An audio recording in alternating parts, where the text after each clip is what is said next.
चलो, कल मैंने क्वेश्चन दिया था, बोला था कि आप पहले कोशिश करेंगे और हम लोग उसको लेक्चर में चेक करेंगे। आज हम कोशिश करते हैं वैसे ही तरह के वो क्वेश्चन और 2 क्वेश्चन और करेंगे, फटाफट सॉल्व करते हैं जितना हो सके उतना फास्ट। ठीक है, चलो let's have a question session today. Question देता हूं मैं आपको। क्वेश्चन कल लिखने का टाइम दिया था मैंने, this was the question.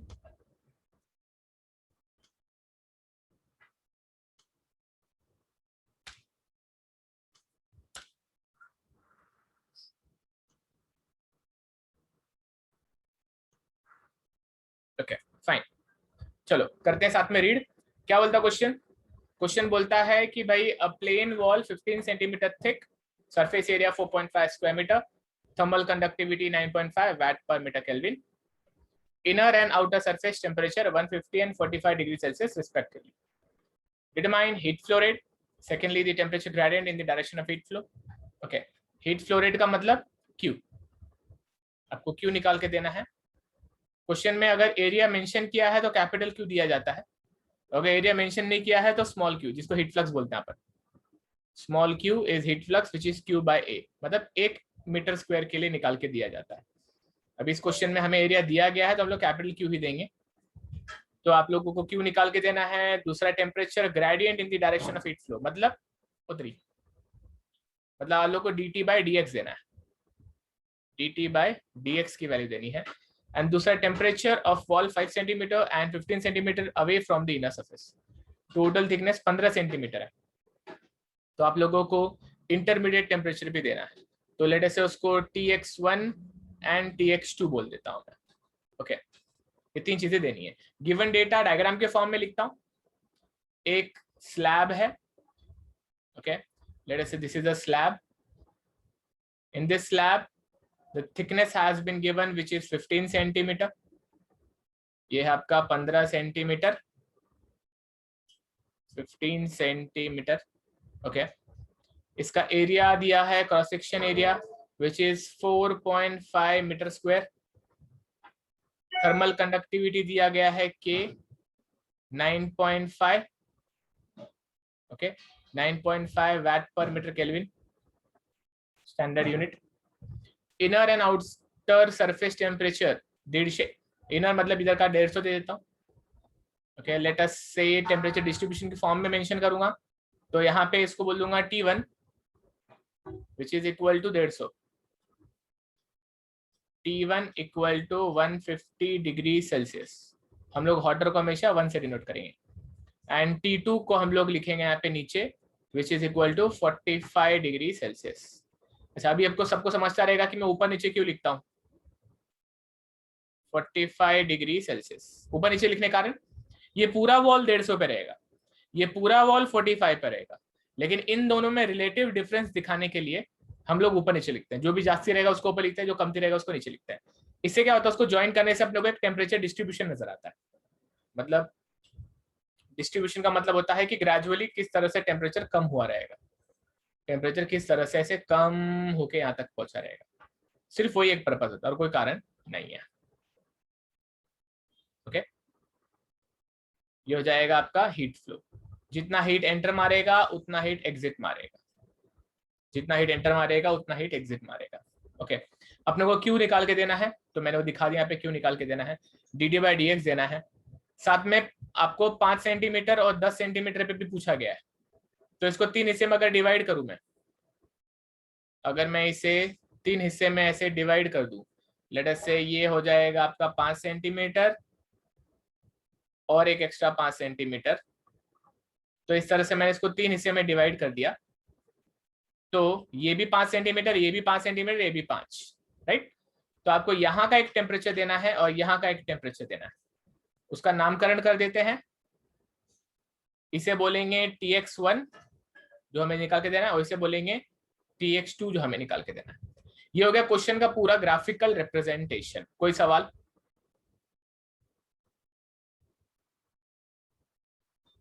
Plane wall 15 centimetre thick, area, thermal conductivity T1 150, T2 45, Q निकाल के देना है। dt by dx निकाल के देना है और फिर tx1 tx2 देना है। Okay, this is all the given data. मैंने यहाँ पे गिवन डेटा ग्राफिकली मेंशन कर दिया है। If you don't have any doubt तो आगे बढ़ता हूं सॉल्यूशन पे। सॉल्यूशन में पहले क्या निकाल के दे, क्यू निकाल के दे देते हैं। सिर्फ कंडक्शन की बात हो रही, एच वगैरह दिया नहीं है, एच वगैरह दिया नहीं है, तो सिर्फ कंडक्शन की बात हो रही है। तो सिंपल फॉर्मूला अगर लगाऊं मैं, एक सिंगल स्लैब की तरह इसको ट्रीट करूं, you can treat this like a single slab, you can treat this like 3 slabs in series, all up to you, all up to you। क्योंकि यहाँ पे बीच के टेम्परेचर पूछे गए हैं तो मैं इसको 3 स्लैब्स इन सीरीज की तरह भी ट्रीट कर सकता हूँ।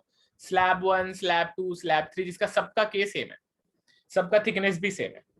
ठीक है, तो मैं सिर्फ कन्वीनियंस के लिए, क्योंकि मुझे वो टेम्परेचर चाहिए, मैं यहाँ पे 3 रेजिस्टेंस इन सीरीज दिखाऊंगा, 1 2 3। ओके, 3 क्यों दिखाया? क्योंकि मुझे इंटरमीडिएट टेम्परेचर्स चाहिए बच्चों, इंटरमीडिएट टेम्परेचर्स चाहिए। तो ये हो जाएगा आपका T1, ये हो जाएगा TX1, ये हो जाएगा TX2 और ये जाएगा T2। इसका हो जाएगा रेजिस्टेंस R1, इसका R2, इसका R3। अच्छा, fortunately they all are same, fortunately सबका सेम वैल्यू रहेगा, क्योंकि सबका थिकनेस भी सेम है, सबका K भी सेम है और सबका A भी सेम है, तीनों भी चीजें सेम है। Because we know that R1, R2 and R3 जो है उनका सबका फॉर्मूला क्या आ जाएगा, x अपॉन के ए बोलते हैं ना अपन, x अपॉन के ए। तो यहाँ पे x अपॉन के ए में, ओके, x अपॉन के ए में x की वैल्यू आ जाएगी 5 सेंटीमीटर। क्यों? ये भी x, ये भी x एंड ये भी x, सब x है और सारे के सारे जो रहेंगे 5 सेंटीमीटर ही रहेंगे, सारे के सारे जो रहेंगे 5 सेंटीमीटर ही रहेंगे। तो ये हो जाएगा x कितना आएगा 0.05, 5 सेंटीमीटर बोला इसलिए। k हो जाएगा 9.5 एंड एरिया हो जाएगा 4.5। That is the value of R1, R2, R3।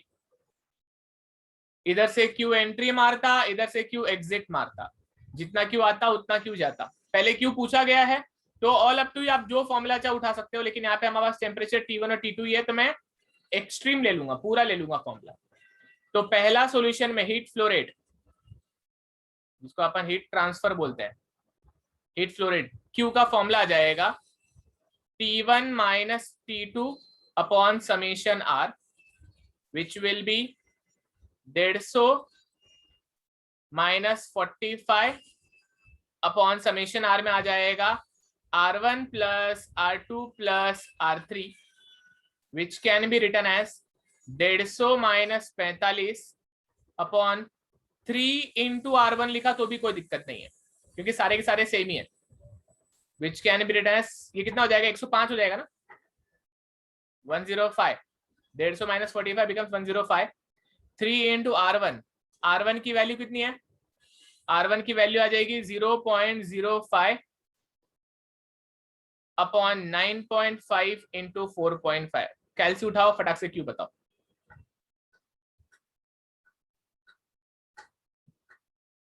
कोई सवाल है? 29.95 कितना? 29.95 किलोवाट। 29.925 इंटू 10⁻³ आएगा। हाँ सर, वाट। तो ये हो जाएगा 29.925 किलोवाट। आया था आंसर किसी का? हाँ सर, हाँ सर। वेरी गुड यार, very good. Okay, first part मैंने कर दिया है। ओके, फर्स्ट पार्ट मैंने कर दिया, जिसमें नहीं लिखा रहेगा।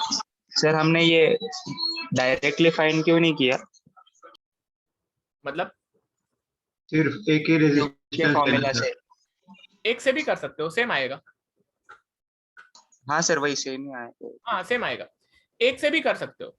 मतलब कोई बच्चा बोलता है सर मेरे को एक ही रेजिस्टेंस लेना है, यहाँ पे T1 लेना है, यहाँ पे T2 लेना है और इसको R लेना है, मुझे इतना करना है। तो उसका जो R रहेगा ना, उस R का x बाई KA का जो फॉर्मूला रहेगा, that x will be equal to 0.15। ये आता है ना, 3 इंटू 0.05 बिकम्स 0.15 आएगा ना। हाँ सर 0.15 लेंथ आ जाता है वो। बराबर। यहाँ पे जो मैंने एक सिंगल लिया है 3 गुना आ जाएगा। तो दोनों भी चलता है। मैंने सिर्फ क्या किया, मैं अलग अलग दो डायग्राम की जगह देखने की जगह पे मैंने एक ही डायग्राम प्रेफर कर लिया है ना। एक ही डायग्राम से मेरा काम बन जाएगा, क्योंकि मेरे को T1x और T2x भी निकालना है ना। हाँ सर, मतलब नेक्स्ट क्वेश्चन के लिए भी हो जाएगा। हाँ, जो थर्ड पार्ट है, थर्ड पार्ट के लिए सहूलियत हो जाती है, इसकी वजह से ऐसा किया। अगर कोई बच्चे को डायरेक्टली जो मैंने बोला एक रेजिस्टेंस लेके सॉल्व करना है तो भी कोई दिक्कत नहीं है। Okay, you can do that.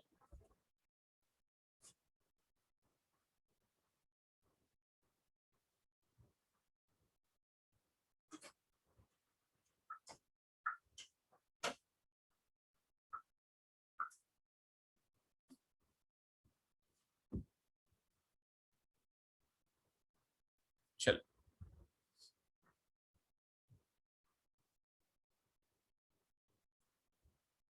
छापने के लिए टाइम चाहिए तो बोलो। तो चलो नेक्स्ट पार्ट करते हैं, ध्यान देंगे। क्या बोला है, टेम्परेचर ग्रेडियंट चाहिए dt बाई dx। अपने को Q का फॉर्मूला पता ही है ना। टेम्परेचर ग्रेडियंट पूछा हुआ है, temperature gradient dt by dx। Q का फॉर्मूला बेसिक फूरियर लॉ का क्या होता है, Q is equal to minus K A dt by dx। Q तो मैंने निकाला ही है ना, याद रखना जितना Q एंट्री मारता है हर जगह पे Q सेम ही रहता है, तो यहाँ पर भी Q सेम ही रहेगा। तो Q इक्वल टू माइनस के dt बाई dx में खाली आपको Q बाई के ए की वैल्यू पता नहीं है, dt बाई dx आ जाएगा।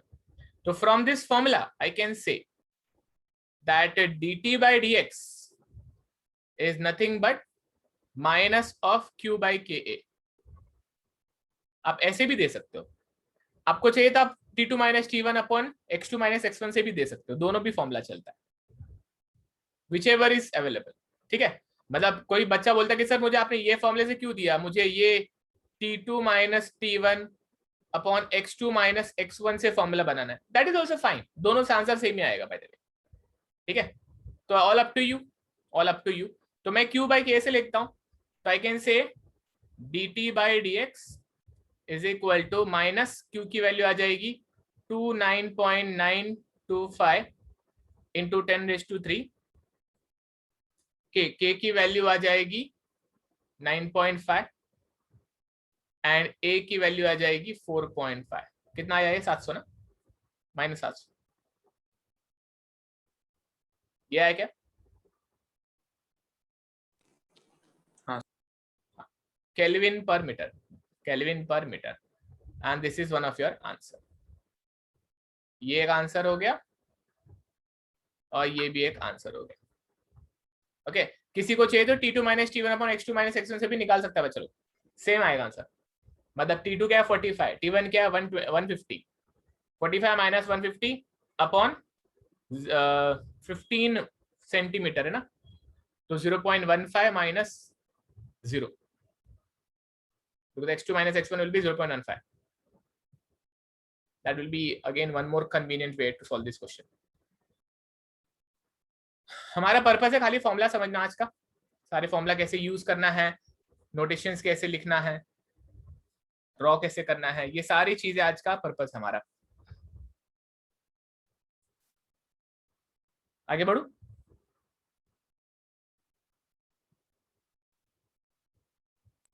हाँ सर। किसी के लिए रुकना है क्या?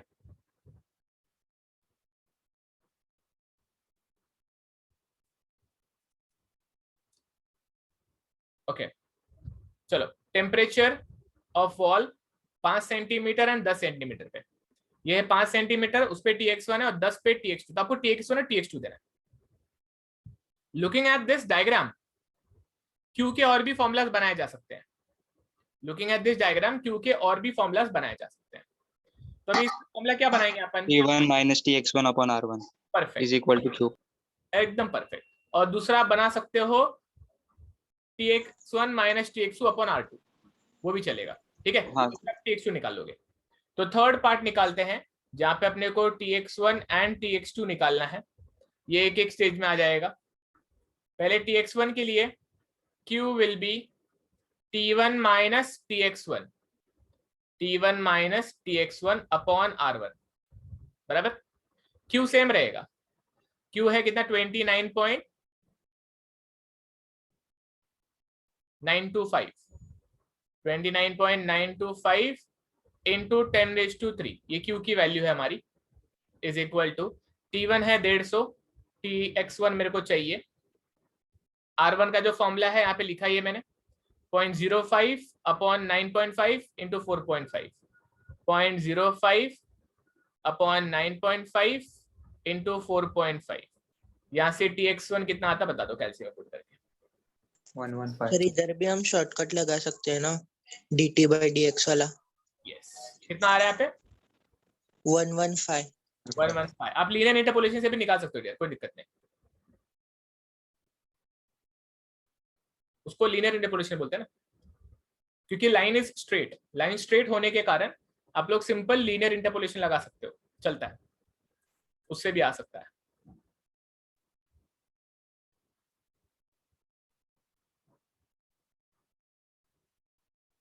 ओके नेक्स्ट, यही नेक्स्ट फॉर्मूला Q का लिखा जा सकता है Tx1 minus Tx2 upon R2, है ना। इस डायग्राम में देखो Tx1 minus Tx2 upon R2, तो ये हो जाएगा 29.925 into 10⁻³ is equal to 115 minus Tx2, और R2 की वैल्यू भी सेम ही है 0.05 अपॉन 9.5 इंटू 4.5। तो यहाँ से Tx2 बता दो फटाक से।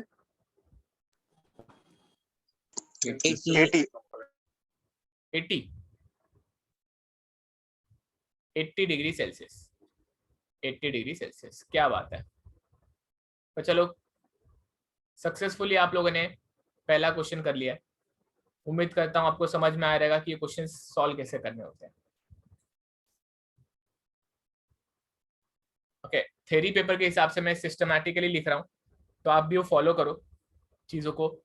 एंड जब भी आंसर आता है तो you should always know how to mention that if it is answer और नॉट। ये ऐसा आंसर के फॉर्म में ऐसे लिख देने का, आंसर के फॉर्म में ऐसे लिख देने का। जो भी चीजें मुझे निकालनी होती है देखो मैं उसका नोटेशन मेंशन करता हूँ। जैसे पहले पे हीट ट्रांसफर, दूसरे पे टेम्परेचर ग्रेडियंट, एंड तीसरे पे Tx1 एंड Tx2। कोई डाउट है तो पूछते। मैं यहीं पे साइड में दूसरा क्वेश्चन भी कॉपी पेस्ट करके रखता हूँ, जिसको लिखना लिख सकता है।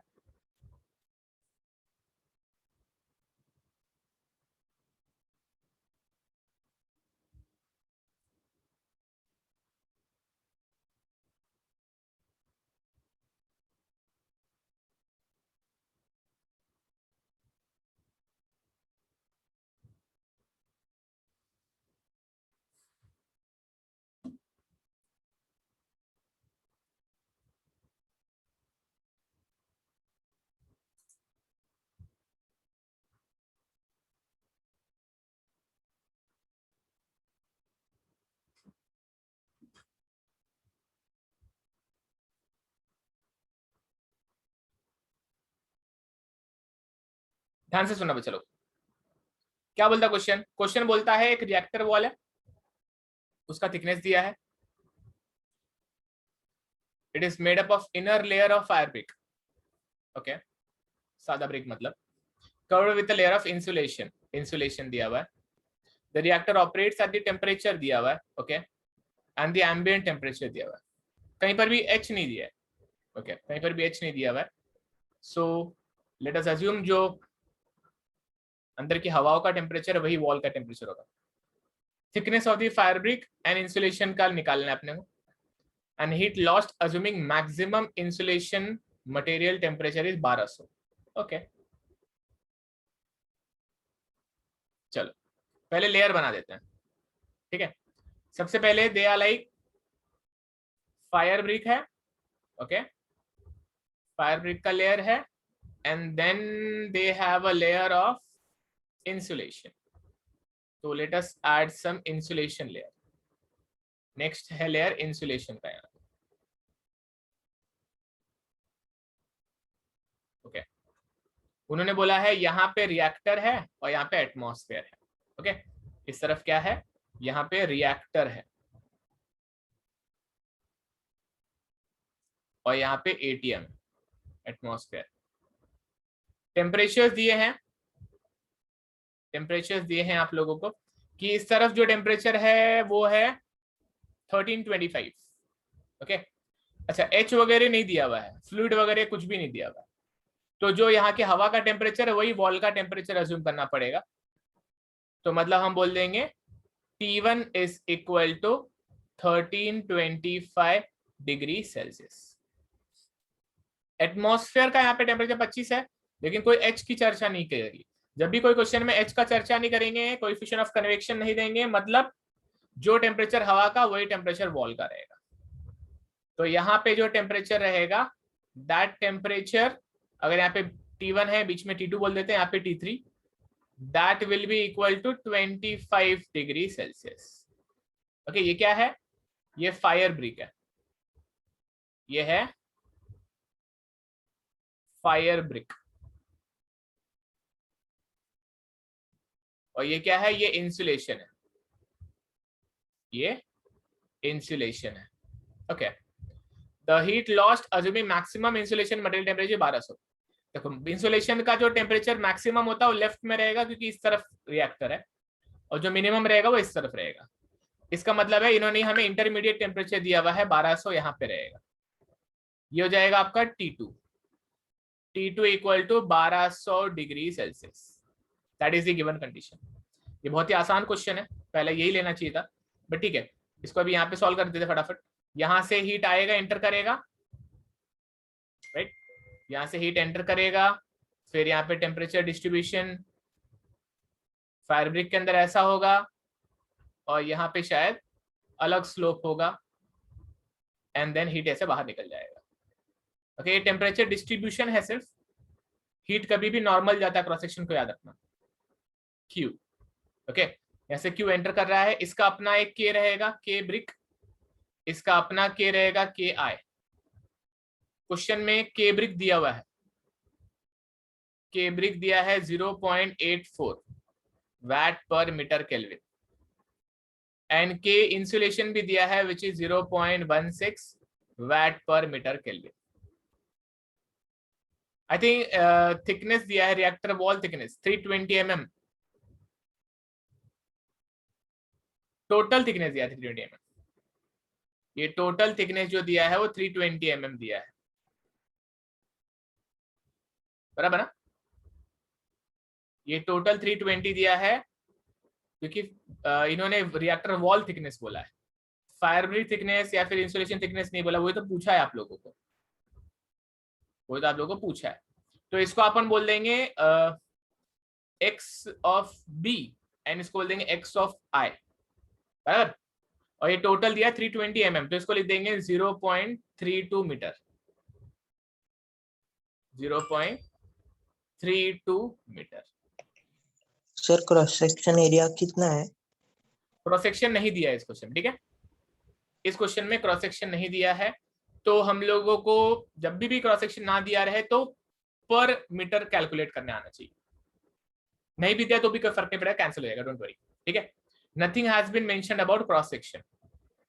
तो अभी इसके आगे क्या स्टेप होता है? हम लोग डायग्राम बना लेते हैं, सारे वैल्यूज लिख लेते हैं, और नेक्स्ट होता है इलेक्ट्रिकल एनालॉजी। तो अभी इलेक्ट्रिकल एनालॉजी से डायग्राम क्या बनेगा? दो लेयर है तो दो इंसुलेशन, सॉरी दो रेजिस्टेंस, पहला रेजिस्टेंस देन दूसरा रेजिस्टेंस। यहाँ पे टेम्परेचर T1, यहाँ पे टेम्परेचर T2, एंड यहाँ पे temperature T3। Resistance R1, resistance R2, जितना एंटर मारता उतना एग्जिट मारता। क्लियर? Given data clear? सभी को क्लियर? हाँ। ओके, R1 का formula will be XB upon KB A। R2 का formula XI upon KI A। ये इंपॉर्टेंट रिलेशन। नेक्स्ट इंपॉर्टेंट आपको पता होना चाहिए कि 0.32 is equal to XB plus XI। Another important relation. अब ये हमें इतना पता रहना चाहिए। अब इसके बाद क्वेश्चन पे फोकस करते हैं, क्या पूछा है। क्वेश्चन पूछता है thickness of the fabric and insulation, म्हणजे आपल्याला हे काढायचे, ये निकालना है। चलो क्यू के 3 फॉर्मूला बन सकते हैं, एक T1 माइनस T2, एक T2 माइनस T3, एक T1 माइनस T3। हाँ सर। क्यू के 3 फॉर्मूला बन सकते हैं। मैं अगर वो यहीं पे लिख दूं क्यू के पॉसिबल 3 फॉर्मूला, तो देखो कैसे दिखेंगे। क्यू के 3 फॉर्मूला आ जाएंगे, एक आएगा T1 minus T2 upon R1, एक आएगा T2 minus T3 upon R2, और एक आएगा T1 minus T3 upon R1 plus R2, R1 plus R2, T1 minus T3 upon R1 plus R2. These are all the possible formulas which we will be using in this question, है ना। Heat lost पूछा गया है, इसका मतलब आपको यहाँ पे छोटा क्यू देना पड़ेगा, हीट फ्लक्स बोलते हैं इसको। छोटा क्यू हीट फ्लक्स का मतलब हो जाता है Q by A, ठीक है। अगर एरिया दिया रहता तो Q निकालता, कैपिटल Q, छोटा निकालते हैं जब एरिया 1 ले लिया जाता। बेसिकली इट्स लाइक जब आपके पास एरिया ना हो और फिर भी हीट लॉस पूछा है, हीट फ्लो पूछा है, तो that will be per metre, that will be given per metre, उसको हीट फ्लक्स बोलते हैं। Heat flow rate per metre square is called as heat flux. Thickness पूछा हुआ है तो आप लोगों को XB एंड XI पूछा हुआ है। आगे बढ़ता हूं सॉल्यूशन पे, पहले XB XI निकालने की कोशिश करें। XB XI के लिए मैं इन दोनों को या फिर कोई भी दोनों को उठा लेता हूं, अप टू मी, मेरे पास सारे रास्ते। मैं ये दोनों को इक्वेट कर देता हूं, इन दोनों को इक्वेट कर देता हूं, ठीक है। ध्यान से देखो, ओके। मेरे को क्या निकालना है, पहला स्टेप में I will be calculating XB and XI। कुछ भी मत करो, खाली कैलसी रखो, बाद में छापने को देता हूं। XB एंड XI निकालना है, तो मैंने Q इक्वेट कर दिया। We know that Q equal to T1 minus T2 upon R1 is equal to T2 minus T3 upon R2. We have all the temperatures. We know all the formula of R's. तो ये कैसा दिखेगा, T1 कितना है, 1325 है ना, 1325 है ना, हाँ 1325। T2 है 1200। R1 कितना है, R1 है XB upon KBA is equal to, ये आ जाएगा 1200 माइनस 25 है क्या temperature of air, 25, 1200 minus 25, and ये हो जाएगा XI अपॉन KIA। ए दोनों तरफ कट जाएंगे, ए दोनों तरफ कट जाएंगे, है ना। अच्छा, हमें एक चीज मालूम है कि XB XI में रिलेशन है, यहां से from here I can substitute either of them. मैं यहां से XI को पुट करूं अगर, तो XI can be written as 0.32 minus XB। ये मैं उठाता हूं XI की वैल्यू और इधर चिपकाता हूं, तो फॉर्मूला कैसे बन दिखेगा अभी देखो। यहां से ये हो जाएगा 1325 माइनस 1200 बिकम्स 125 ना, 125 XB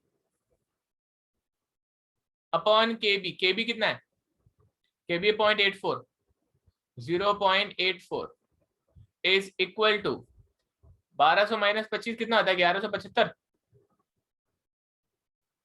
1175 upon XI can be written है 0.32 minus XB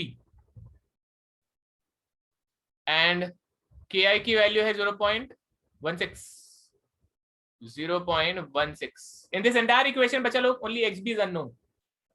grab a calci, put करो और मेरे को XB बताओ, फटाफट XB बताओ।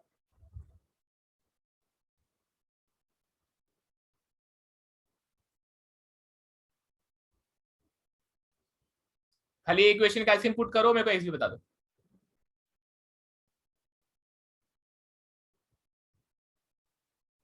सर 0.114 हाँ सर। Okay, 0.114 metre. और अपने को ये रिलेशन मालूम ही है XI का, we know XI is equal to 0.32 minus XB। कितना आ रहा, 0.2053। 0.2053। 53. 53 इन मीटर। ये आ गया आपका पहला आंसर बच्चों, ये आ गया आपका पहला। आपको अपना तरीका लगाना है। किसी बच्चे को बोलना, किसी बच्चों को था कि भाई सर आप ये और ये इक्वेट करो, तो इससे भी आ जाता, कोई दिक्कत नहीं। किसी को अगर ये दोनों इक्वेट करना है तो भी आ जाता आंसर, कोई दिक्कत नहीं। All up to you, but आप मेहनत बढ़ा लेते। I think this was the shortest way to get the answer, equating these two. Last Q बताने का है, तो क्यू बताना आसान है, आसान है। सेकेंड पार्ट अपने को क्या चाहिए, छोटा क्यू चाहिए। छोटा Q is nothing but Q by A, ये पूछा है आपसे। हीट फ्लक्स बोलते हैं इसको, ठीक है, heat flux, heat flux. Okay, heat flux चाहिए, तो हीट फ्लक्स निकालने के लिए ये एक पहला उठा लो फॉर्मूला, कोई दिक्कत नहीं। We know Q equal to T1 minus T2 upon R1। This can be written as 1325 minus 1200 upon R1 है XB अपॉन KBA। ए को मैं उस तरफ ले लेता हूं, है ना, तो ये फॉर्मूला कैसा दिखेगा। सबसे पहले ऊपर ले लेता हूं, कई लोगों को समझ में नहीं आता है। ये हो जाएगा 1325 minus 1200 upon XB into KBA। इसको ऐसे भी लिख सकते हैं ना मैथमेटिकली ऊपर जाके। नाउ स्मॉल मॉडिफिकेशन, छोटा q is nothing but q by a.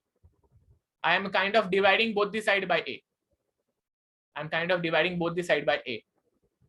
So this will be like 1325 minus 1200 upon XB है 0.114 and KB की वैल्यू थी 0.84। कैलकुलेट करो कितना आया बताओ। 916.23 watt per meter square. 916.23 watt per meter square, and this is also one of your answer बच्चों। This is also answer बच्चों, ठीक है, आसान लगा। सर मेरा 921 है 0.05। सर मेरा 21. इसके बाद क्या था, 114 के आगे क्या था। 11467 था सर, मैंने 5 डिजिट लिए थे, इसीलिए फर्क पड़ा। 11467 बहुत फर्क पड़ता है, 5 से बड़ा नंबर से बहुत फर्क पड़ता है, ठीक है। चलो चलो पिछले पेज पे आता हूं, जिसको पिछले पेज का डायग्राम चाहिए ले लो, शुरू करो। अच्छा लोग, क्वेश्चन आपके सामने है, करते हैं शुरू। Third question of the day, an ice box with 20 centimetre इन 10। आपको पता रहेगा ना, ये LBH के फॉर्म में लिखा हुआ है, length, breadth and height. It is filled with 3 kg of ice eight 0 degree Celsius. All vertical sides and the bottom of the box are well insulated.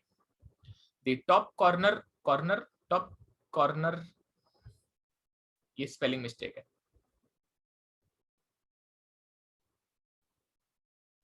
V आएगा। The top cover of the box is 1 centimeter thick and is made up of material with thermal conductivity 0.33 watt per meter Kelvin. Ambient air is at 25 degrees Celsius with coefficient of convection 10 watt per meter square Kelvin. Coefficient of inside air is 8 watt per meter square Kelvin. Calculate the time required to melt the ice inside the box completely if the latent heat of fusion is 330 kilojoule per kg. Okay, good enough. थोड़ा thermodynamics भी है इसमें। एक box बना ले पहले, एक box है। Okay, let us make a box. ये हो जाएगा आपका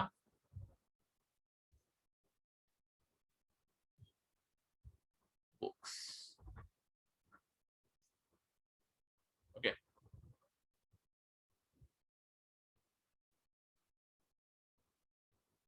ये हो गया बॉक्स। इस बॉक्स के अंदर आइस डाला हुआ है, इस बॉक्स के अंदर 3 किलो आइस है, तो वी कैन से इसके अंदर 3 kg आइस है। ओके 3 kg आइस है। इसका बाकी के सारे दीवारें इंसुलेटेड है। कौन से सारे दीवारें इंसुलेटेड है? ये साइड के, फिर ये वाला,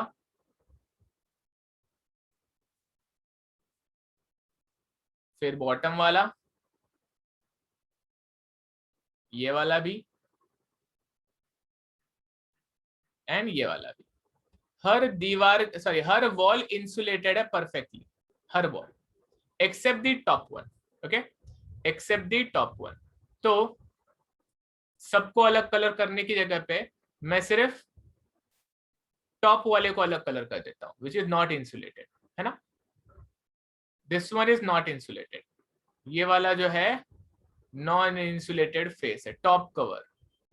इसका मतलब कि ये कहना चाहते हैं कि जो भी हीट ट्रांसफर इस डब्बे में होगा वो टॉप से होगा, बाकी हर तरफ से नहीं होगा। वेल इंसुलेटेड का मतलब है बाकी जगह से हीट ट्रांसफर नहीं होगा, सिर्फ टॉप से होगा। ओके तो अगर मैं इसका एक खाली 2D डायग्राम दिखाने की कोशिश करूं तो ये जो बॉक्स का कवर है ये इधर है। ओके इसके नीचू एक हवा रहेगी, वो हवा रहेगी ठंडी बिकॉज ऑफ आइस, और इसके ऊपर एक हवा रहेगी जो कि हॉट रहेगी बिकॉज ऑफ एटमॉस्फेयर। ये हवा का लेयर दिखा है मैंने यहाँ पे ऐसे, ये हो गया आपका हवा का लेयर। इसको मैं ऐसे दिखा दूंगा तो ज्यादा बेटर इमेजिन होगा। ये फ्लूइड है, ठीक है। सो बेसिकली ऊपर एक फ्लूइड है, नीचे एक फ्लूइड है, एंड दोनों भी फ्लूइड का टेम्परेचर अगर अंदाजा लगाया जाए, अंदाजा क्या दिया है क्लियर कट, तो नीचे वाले हवा का temperature will be equal to ice का टेम्परेचर 0 डिग्री सेल्सियस। उन्होंने इक्विलिब्रियम बिल्ड किया रहेगा, जितना आइस का टेम्परेचर है उतना आइस हवा का टेम्परेचर रहेगा। ये जो हवा है बाहर की दुनिया की हवा है, उसका टेम्परेचर है 25 degree Celsius, 25 degree Celsius. Okay ये वो कवर है, ये वो कवर है जिसमें से हीट ट्रांसफर हो रहा है। इसका थिकनेस दिया है 1 सेंटीमीटर। इसका थिकनेस जो दिया है वो है 1 सेंटीमीटर। उसको अगर दिखा दें तो ये ऐसे पे आ जाएगा, बहुत बड़ा हो गया।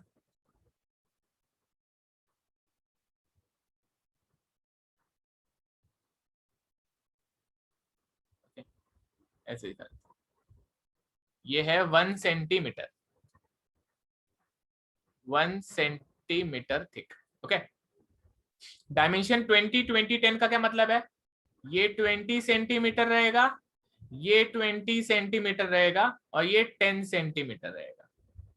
समझ जाना। Okay 20-20-10 length, width and height.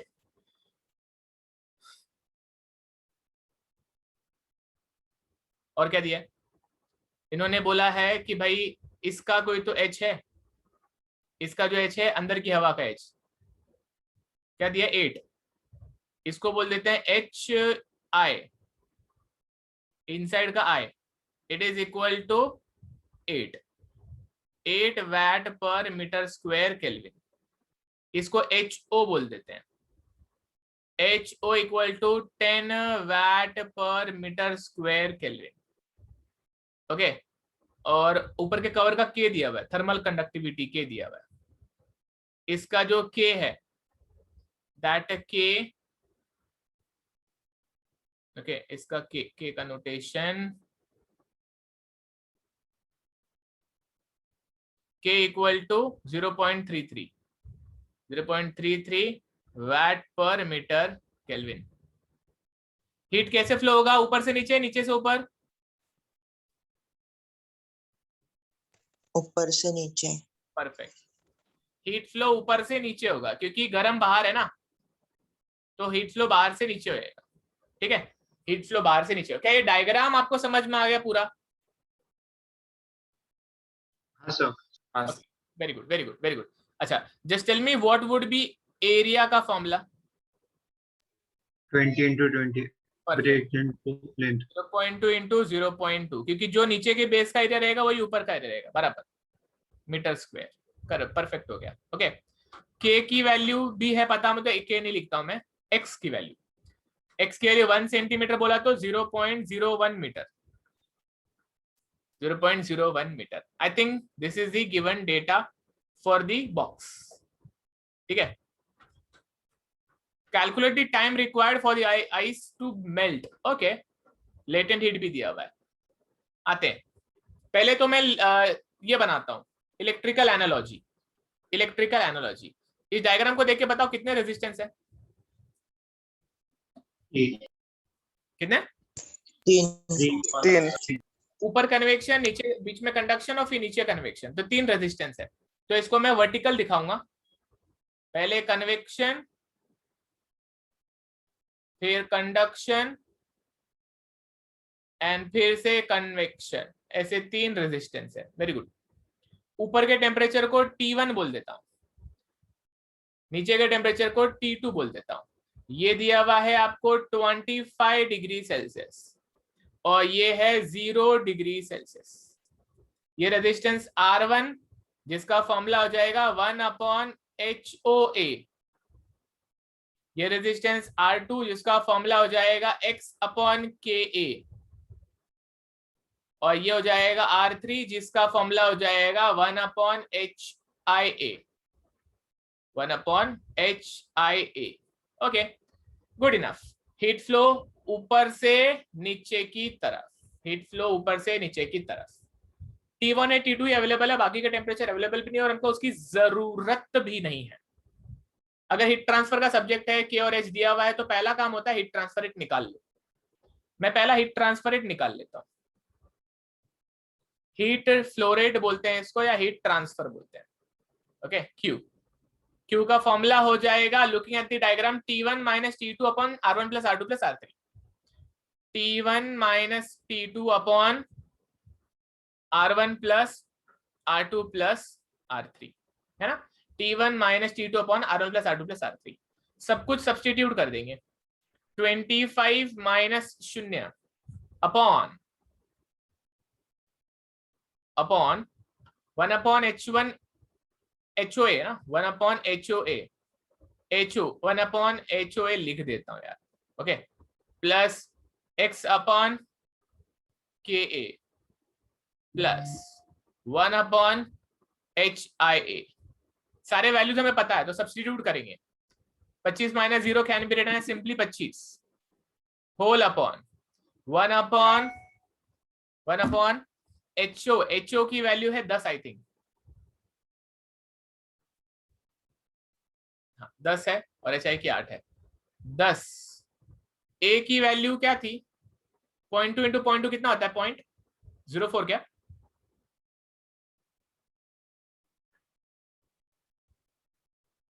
बराबर ना? 0.04 प्लस X की वैल्यू कितनी थी? 1 सेंटीमीटर, मतलब 0.01। 0.01 अपॉन K की वैल्यू 0.33 था क्या? 0.33, 0.33 एरिया 0.04 प्लस 1/0.8 था ना शायद से, नहीं 8 था, 8 इंटू 0.04। क्या बात है, क्या चिपका है। ठीक है, फटाफट क्यों बताओ कितना आ रहा?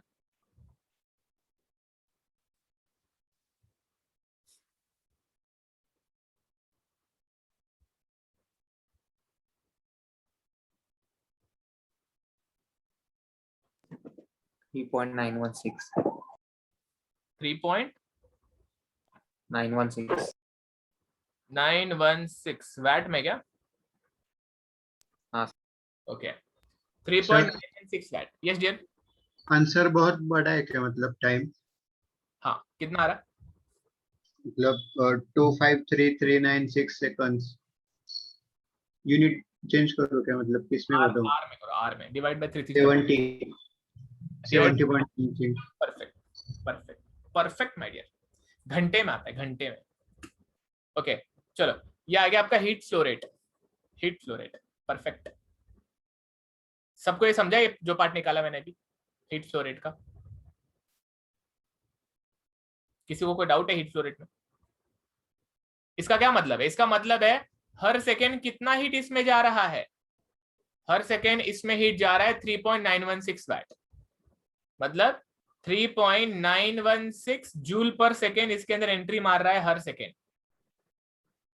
हर सेकेंड कितना जा रहा है? 3.916। अच्छा, जब हर सेकेंड ये जाएगा तो अंदर क्या इसको पिघलाएगा ना? हर सेकेंड अंदर जाएगा तो अंदर क्या इसको पिघलाएगा? आइस को पिघलने के लिए टोटल हीट कितना लगता है? क्या बोलते हैं उसको? लेटेंट हीट बोलते हैं ना?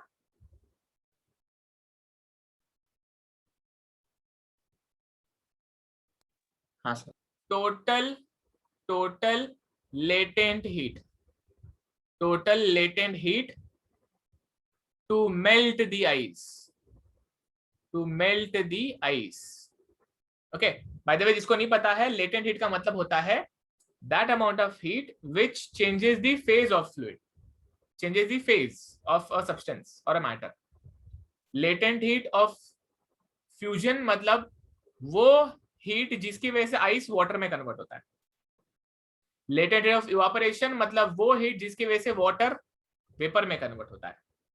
Okay, latent heat of fusion को Li से डिनोट किया जाता है, latent heat of evaporation को HFG से डिनोट किया जाता है, Li and HFG, थर्मो।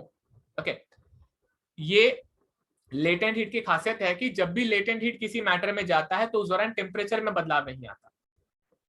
मतलब अगर कोई आइस है, अगर कोई आइस है वो अगर 0 डिग्री सेल्सियस पे है और उसमें अगर हीट जा रहा है तो वो हीट के कारण वो आइस वाटर में कन्वर्ट होगा, लेकिन टेम्परेचर नहीं बदलाव होगा। उसको लेटेंट हीट कहते हैं, उसको लेटेंट हीट कहते हैं। The latent heat is the amount of heat just to change the phase, and once the ice completely converts into water, उसके बाद में जब आप हीट देते हो, उसके बाद में जब आप हीट देते हो तो उसका टेम्परेचर बढ़ता है, उसको सेंसिबल हीट कहते हैं। ओके, ऐसा क्यों पॉसिबल होगा? आप कंटिन्यूअसली स्टर करते रहोगे, मिक्स करते रहोगे, तो उससे क्या होगा? आइस पहले पूरी तरह वाटर में कन्वर्ट होता है और उस दौरान टेम्परेचर बदलता नहीं है। तो इसका मतलब है कि जो टोटल लेटेंट हीट आपको निकालना है Q, इसका नोटेशन क्या दूं? Latent heat to melt the ice को नोटेशन दे देता हूं Q dash. Q dash will be is equal to, क्या रहेगा फॉर्मूला? कौन बताएगा? 335 into mass. इधर ऑलरेडी दिया है माय डियर, 330 दिया हुआ है। Mass into Li, m into Li, है ना? थर्मो में हमने 335 बाय हार्ट किया था। अगर क्वेश्चन में पहले से दिया है जो Li तो वो यूज करना, ठीक है? mLi is the formula, mLi formula होता है उसका। कैसे? यूनिट देखो ना, किलो जूल पर केजी है। म्हणजे जर याला तुम्ही मास ने मल्टीप्लाई केला कितने किलो जूल होतो, तो इसको मास से मल्टीप्लाई कर दो तो किलो जूल हो जाएगा। तो मास कितना है? 3 kg है, तो ये हो जाएगा 3 इंटू 330। 3 मास दिया हुआ है, 330 लेटेंट हीट दिया हुआ है, तो ये केजी है, ये किलो जूल पर केजी है, तो ये कितना हो जाएगा? 990, है ना? Kilo joule. बच्चा लोग किलो जूल है, इसको जूल में करना पड़ेगा, तो 990 इंटू 10⁻³ जूल। समझा?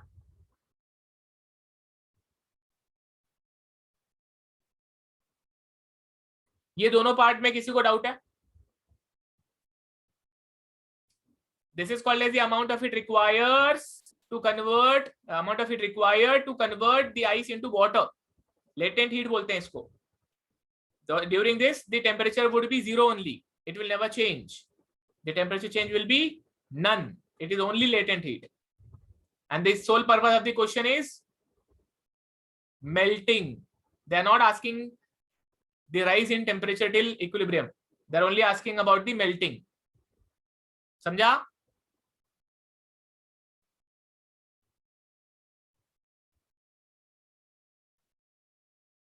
हाँ सर। चलो लास्ट पार्ट, इसको क्या बोलते हैं? इसको बोलेंगे टोटल हीट जिससे आइस मेल्ट होगा।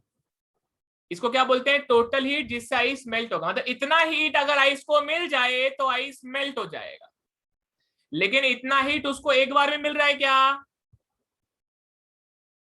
उसको हर सेकेंड सिर्फ इतना हीट मिल रहा है। समझ रहे हो? जूल पर सेकेंड, मतलब हर सेकेंड उसको 3.96 जूल ही हीट मिल रहा है। तो टाइम निकालना है अगर आपको, तो कॉमन सेंस यूज करना पड़ेगा। हर सेकेंड अगर इतना हीट जाएगा, तो अगर मैं इतने हीट को टाइम से मल्टीप्लाई कर दूं तो इतना हीट बन जाएगा। मतलब अगर मैं Q को टाइम से मल्टीप्लाई कर दूं तो इसका यूनिट भी जूल हो जाएगा। जूल पर सेकेंड को टाइम से मल्टीप्लाई कर दूं तो इसका यूनिट भी जूल हो जाएगा, और Q डैश का यूनिट भी जूल है। इसको आप Q डैश से इक्वेट कर सकते हो। फिर this formula is only applicable when the temperature remains constant 0 degree Celsius. Think about this. Okay, तो अभी यहाँ पे Q into T is Q dash. काय केलं मी? This is the amount of heat required, or this is the amount of heat flowing per second. This is the amount of heat flowing per second. Every second, this much amount of heat going into the box. When this heat is multiplied by the time, and it will flow over the period of t seconds.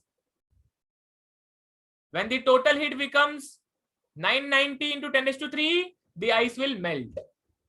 मतलब ये हर second जो जा रहा है, इसको जब समय से मल्टीप्लाई कर दोगे तो आप लोगों को टोटल हीट मिल जाएगा। उल्टा नजरिया ये भी कह सकते हो, इसको जब आप टाइम से डिवाइड कर दोगे तो आपको Q मिल जाएगा। दोनों भी चलता है। क्या मैंने जो कहा है वो समझ में आया है? Q into T equal to Q dash क्या समझ में आया है? हाँ। तो T चाहिए ना मुझे, तो T हो जाएगा Q dash by Q। Q dash क्या आ जाएगा? 990 इंटू 10⁻³ Q क्या है? 3.916। कितना आ रहा बताओ? 252750 50 पॉइंट, बस उतना ही है। ओके। सेकेंड्स ना, डिवाइड दिस बाय 3600। 70.26 70.20 70.26 2067 208 आ रहा है। अच्छा चलो ठीक है, 70.206 208 जो भी है, ये आर हो गया। अच्छा, इसको ऐसे नहीं लिखा जाता कभी भी। घड़ी देखते हो तो जब आप 10:30 बोलते हो तो उसका मतलब होता है 10 घंटा 30 मिनट। वो हमको समझता है साढ़े का मतलब, सवा का मतलब, पौने का मतलब, तो वो तो फिर भी समझ जाता है। ये 0.2 नहीं समझ में आता। तो इसको क्या करो, 70 को ऐसे ही रखो, ये 0.206 को या 208 को 60 से मल्टीप्लाई करो, कितना आ रहा? सर 71/5 नहीं लिख सकते मिक्स फ्रैक्शन में? नहीं भाई, क्यों ऐसा? 12.36 12 मिनट 0.36। परफेक्ट। मतलब अभी आपने क्या किया, 0.206 को 60 से मल्टीप्लाई किया, है ना? मतलब इस 0.206 को जब आप 60 से मल्टीप्लाई करते हैं तो वो 12 मिनट में कन्वर्ट हो जाता है ना। आर लिखूंगा यहाँ पे, फिर हो जाएगा 12 मिनट। अच्छा, 12 पॉइंट कितना आया? 36।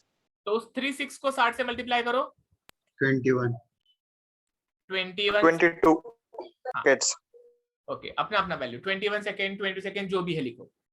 समझा कैसे किया मैंने यहाँ पे? पहले ये पूरा 60, इसको जो टोटल वैल्यू है सेकेंड्स को, है ना, टोटल जो 2 मैं नीचे लिखता यहाँ पे, मैंने टोटल को क्या किया, मैंने 252,750 को 3600 से जब डिवाइड किया तो वो घंटे में कन्वर्ट हो गया।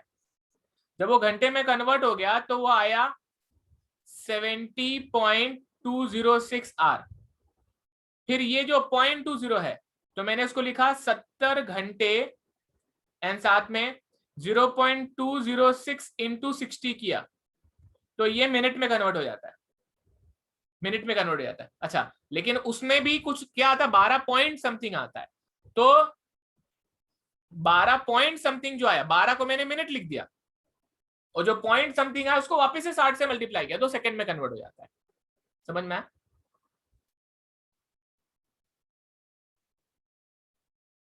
जिसको नहीं समझता है प्लीज सुन लो वापस।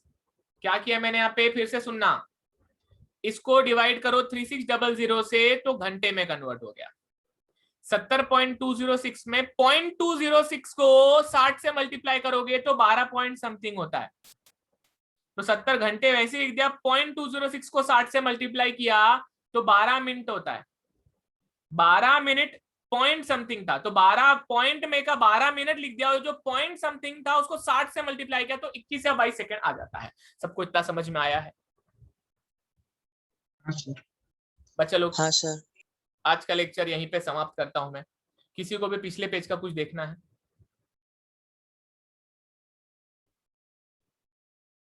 देख लो, फटाक से देख लो, डायग्राम बनाया था मैंने, जिसको भी देखना है फटाक से देख लो।